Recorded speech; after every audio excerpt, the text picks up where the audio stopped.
Nintendo is the #1 video game maker in the industry. Most of their successful consoles see multiple titles, selling 20 to 30 million copies each, a feat Sony was only able to do once, not with the PS2, but with the PS4. Even their failed consoles had games in the top 10 in sales amongst their competition. Mario 64 was the best-selling game of the 5th generation, and Super Mario Bros. Melee and Mario Kart Double Dash were top 10 sellers in the 6th generation. Nintendo has been able to do this by making games that are fun.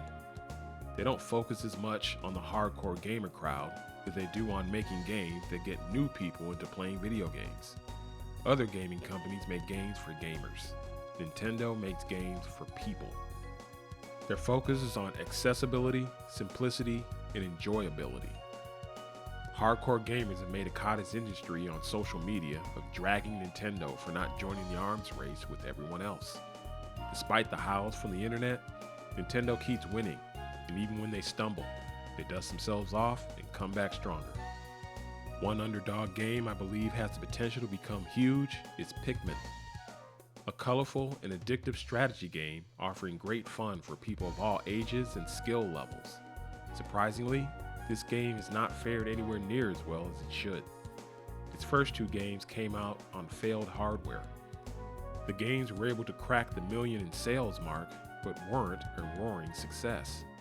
Their 3rd installment would come out on a console which was an even bigger failure. It would still do similar numbers to the first 2 games. All 3 games would be re-released for the Switch, where we would also see the 4th installment to the Pikmin series. Sales for Pikmin 3 Deluxe would see the highest sales for a Pikmin game to that point, nearly doubling the sales of the original Wii U release. This would be followed up a few years later by the official 4th installment, Pikmin 4. This would go on to be the best-selling Pikmin game of the series, selling nearly 3.5 million copies to date.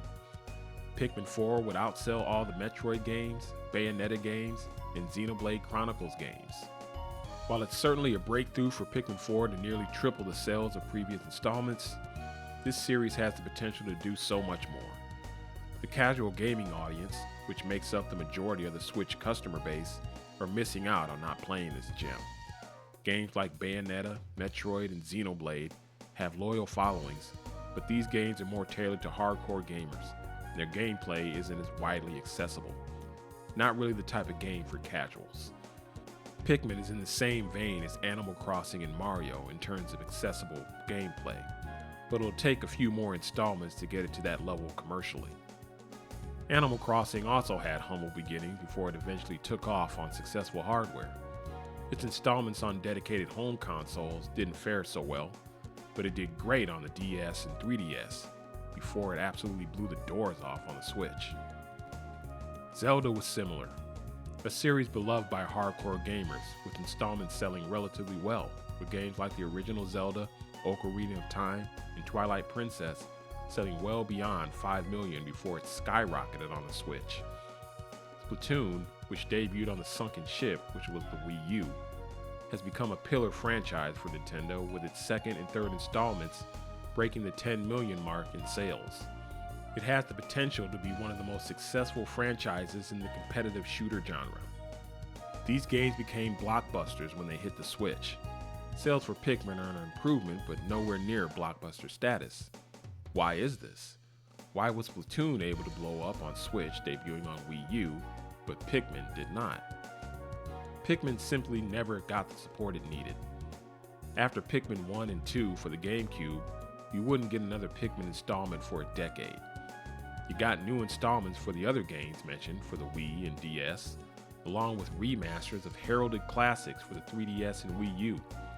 After Splatoon debuted on Wii U, you got 2 new installments of the series on Switch. Pikmin 4 eventually hit, but this is after yet another decade of nothing.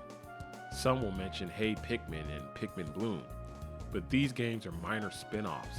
It made it seem like Nintendo had given up on the mainline series, which didn't get the attention it needed to establish itself.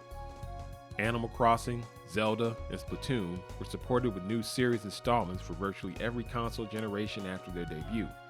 Nintendo dropped the ball with Pikmin and made it seem that they didn't believe in the series.